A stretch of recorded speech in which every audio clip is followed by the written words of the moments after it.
Самые странные истории не всегда плод воображения писателей. Порой реальность оказывается загадочнее любого мифа. Сегодня мы погрузимся в мир неразгаданных тайн, где каждая зацепка как нить в паутине, ведущая к чему-то невероятному. Готовы ли вы заглянуть за грань реальности и узнать, что скрывается в тени неизведанного?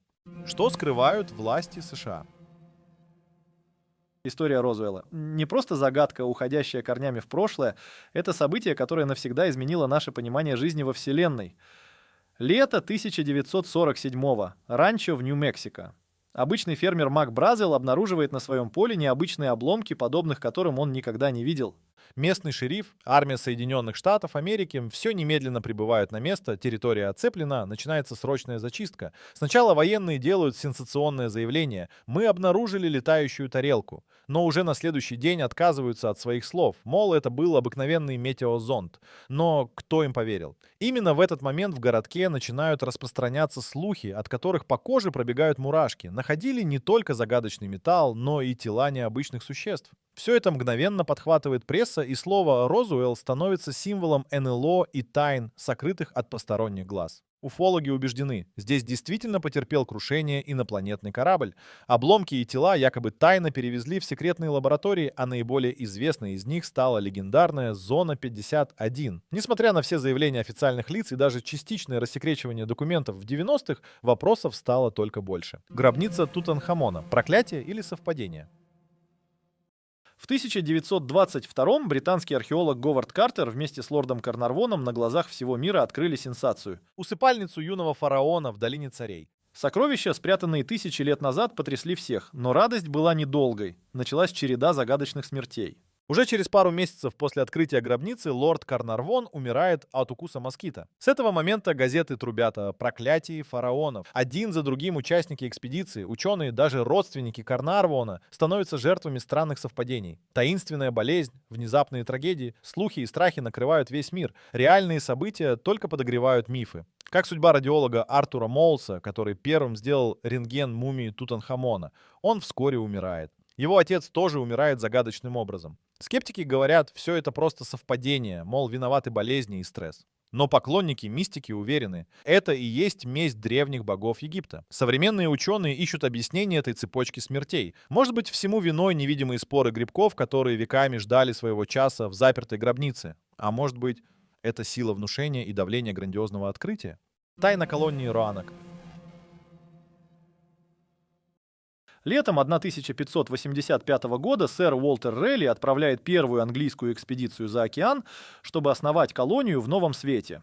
Первая группа мужчин высаживается на берегу острова Роанок, начинает строить форт и поселяется в ожидании великого будущего. Но условия оказываются слишком суровыми. Конфликты с местными племенами индейцев, недостаток провианта и постоянная угроза голода быстро заставляют новичков сдаться и вернуться в Англию. Только через 2 года наступает вторая попытка. Теперь миссия куда серьезнее. На Роанок прибывает новая группа колонистов вместе с семьями и детьми. Во главе Джон Уайт. Не просто лидер, но и губернатор колонии. В августе 1587-го здесь рождается первый английский ребенок в Америке. Девочка по имени Вирджиния Дейер. Событие, которое должно было стать символом новой жизни и надежды. Роанок расположен примерно в 40 милях от побережья нынешней Северной Каролины. Но даже рождение Вирджинии не спасло ситуацию. Колонисты столкнулись со все теми же проблемами. Нехваткой еды, враждебностью местных племен, страхом перед неизвестностью. Джону Уайту пришлось срочно вернуться в Англию за помощью. Он пообещал быстро вернуться, однако судьба распорядилась иначе. Война с Испанией задержала его аж на 3 года. Когда Уайт наконец прибыл на Роанок в 1590-м, его ожидал полный шок. Колония исчезла. Дома покинутые, посуда брошена, людей не следа. На дереве вырезано загадочное слово «Кроатуан», а на другом «Сиеро». Это был единственный ключ к разгадке исчезновения. Предполагалось, что колонисты отправились на ближайший остров Кроатан к дружественным индейцам, но поиски не дали никаких результатов. Кто-то считает, что поселенцы стали жертвами голода или конфликтов. Другие уверены, они слились с племенами индейцев и растворились среди них. Самая мистическая версия. Влияние неизвестных сил, которые стерли всю колонию с лица земли. Серийный убийца Зодиак. Северная Калифорния, конец 60-х годов 20 века. Спокойная жизнь разлетается на куски. Начинают происходить жестокие, пугающие нападения. За всем этим стоит фигура, покрытая тайной и ужасом. Человек, который называет себя Зодиак. Имя, ставшее настоящей легендой среди криминальных историй 20 века. С 1968 по 1969 полиция подтверждает 7 атак, 5 человек погибли, 2 невероятно повезло выжить и рассказать миру о встрече с монстром. Но сам Зодиак утверждал, что жертв было намного больше, целых 37. Он выбирал свои жертвы в самых безлюдных местах. Темные парковки, уединенные берега озер, романтические свидания в автомобилях. Зодиак не просто убивал, да, он играл с обществом, как кошка с мышкой. Посреди всполошенного города он отсылает письма прямо в редакции газет. В каждом зашифрованные послания, нецензурные угрозы и ужасающие фрагменты одежды жертв как доказательство своей вины. Он требует, чтобы его письма печатали на первой полосе, а в противном случае угрожает новыми преступлениями. Особенно известными стали его криптограммы, так называемый шифр 408 и легендарный шифр 340. Расшифровка последнего заняла более 50 лет, и даже когда результат был получен, текст оказался всего лишь новой насмешкой по отношению к охотникам за Зодиаком. Главным подозреваемым долгое время считался механик Артур Ли Аллен, у которого находили аксессуары с фирменным символом Зодиака. Круг с перечеркнутым крестом. Позже выдвигались и другие фигуранты, даже был период, когда под подозрением оказались тысячи человек, но ни против одного не оказалось неопровержимых доказательств. Тайна убийцы так и осталась нераскрытой, несмотря на невиданный общественный резонанс. Зодиак стал неотъемлемой частью американской массовой культуры. Его историю экранизировал Дэвид Финчер, о нем пишут книги, снимают передачи и строят догадки в интернете. Символ Зодиака, как и его дерзкие шифры, до сих пор поражают воображение любителей загадок и криминальных тайн. Бездна заговорила. В 1997 океан заговорил с человечеством. И сделал это так, что до сих пор ученые всего мира разводят руками. История легендарного феномена блуп, или по-русски бульк, до сих пор не дает покоя охотникам за необъяснимым. Лето 1997. Американское специальное агентство разворачивает новую программу. На огромной глубине в Тихом океане устанавливают гидрофоны, особо чувствительные микрофоны, чтобы фиксировать голоса китов, грохот подводных извержений и землетрясений. Неожиданно приборы со всех концов океана ловят нечто совершенно уникальное. Мощный низкочастотный звук, такой громкий, что его слышно на расстоянии свыше 3218 миль. Ученые называют его бульк, ведь именно этот звук напоминал загадочное бульканье из глубин. С этого момента начинается настоящий океанский детектив. Первые версии — землетрясение, извержение вулкана, но анализ показывает, ни одна из известных природных катастроф так не звучит. Дальше интереснее. Масло в огонь подливает безграничная фантазия человечества. Интернет наполняют теории о загадочных гигантских существах, кальмарах и морских чудовищах, которых никто никогда не видел. Звучит фантастично? Еще бы! Некоторые уфологи даже указывают на возможные сигналы от инопланетян или базы пришельцев, скрывающихся на дне океана. И только в 2005-м специальное агентство с осторожностью заявляет: возможно, это всего лишь гигантские льдины отрывались от антарктических ледников, падая в воду и создавая тот самый инфразвук. Но эта гипотеза не убедила всех. Зашифрованные тайны манускрипта Войнича.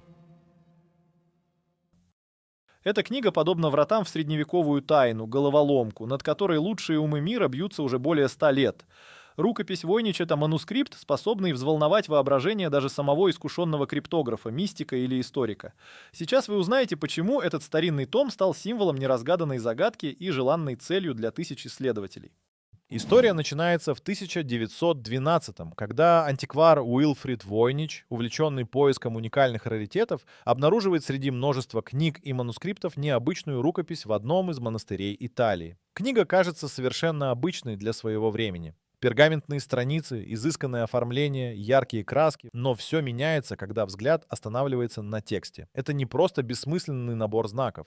Это язык, отсутствующий в любой известной грамматике. Неизвестные буквы, необычные сочетания, живая структура. Все это словно говорит: «Разгадай меня, если сможешь». На 250 страницах рукописи там подробные изображения диковинных растений, многие из которых не встречаются в природе, замысловатые схемы, загадочные созвездия, обнаженные женщины, купающиеся в необычных ваннах. Чем дальше перелистываешь, тем сильнее ощущение тайны. Войнич обращается к лучшим ученым и криптографам своей эпохи. Расшифруйте. Но рукопись не поддается ни одному известному методу анализа. Версий множество. Кто-то верит, это алхимический трактат, где скрыты рецепты создания золота и эликсира бессмертия. Другие склоняются к медицинскому справочнику, а поклонники мистики шепчутся: перед нами шифр, предназначенный для посвященных, или даже алхимическая шутка, созданная для обмана любопытных. Сложность только усиливает интерес. Каждая новая гипотеза тут же обрастает слухами и конспирологическими теориями. В 2009-м ученые при помощи радиоуглеродного анализа наконец-то точно датируют рукопись началом 15 века. Перед нами определенно подлинник средневековья, а не искусная подделка. Но ответа на главный вопрос нет. Что же скрывается в этих строках и изображениях? Сегодня над расшифровкой загадки трудятся целые команды: искусственный интеллект, нейронные сети, лингвисты, криптоаналитики. В 2018-м появилась новая теория. Возможно, странные символы скрывают редкий зашифрованный язык, где каждое сочетание — ключ к тайному знанию. Исчезнувший экипаж Марии Целесты. Мы переносимся в 1872, когда торговая бригантина Мария Целеста отправляется в плавание из Нью-Йорка в Италию с высококачественным грузом — 1700 баррелями денатурированного спирта. На борту находились капитан Бенджамин Брикс, его жена Сара, их двухлетняя дочь София Матильда и команда из 7 человек. Это должно было быть обычное путешествие, но оно стало началом одной из самых странных историй в морской хронике. Мы переносимся в 1872, когда торговая бригантина Мария Целеста отправляется в плавание из Нью-Йорка в Италию. На борту находились капитан Бенджамин Брикс, его жена Сара, их двухлетняя дочь София Матильда и команда из 7 человек. Это должно было быть обычное путешествие, но оно стало началом одной из самых странных историй в морской хронике. 5 декабря, всего лишь через месяц после отплытия, Мария Целеста была найдена дрейфующей в Атлантическом океане, примерно в 400 милях от Гибралтара. Британская шхуна Деи Грация, командуемая капитаном Дэвидом Морхаусом, поднялась на борт, и то, что они обнаружили, потрясло весь мир. Корабль был полностью пуст. Где же семья Бриксов и их команда? Судно находилось в хорошем состоянии, паруса развивались на ветру, груз оставался нетронутым, а личные вещи экипажа лежали на своих местах. На столе в каюте капитана стояла недоеденная еда, а в камбузе еще тлели угли. Все указывало на то, что люди покинули корабль внезапно и в спешке. Однако никаких следов борьбы или насилия не было. Самое странное — исчезла шлюпка, на которую, как предполагалось, могли сесть члены экипажа. Расследование, проведенное властями как Великобритании, так и США, не дало ответов на все вопросы о судьбе команды. Теории начали множиться. Одни утверждали, что Мария Целеста могла стать жертвой пиратов, которые убили экипаж и похитили шлюпку.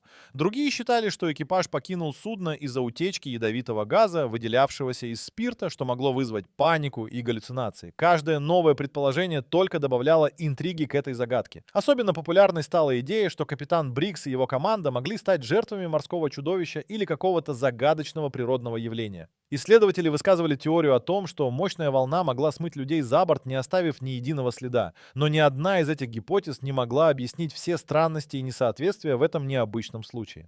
Тайна перевала Дятлова. Февраль 1959.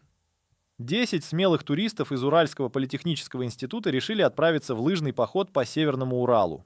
Это должно было быть увлекательным зимним приключением, но вместо этого обернулось настоящей трагедией, последствия которой мучают умы многих исследователей по сей день.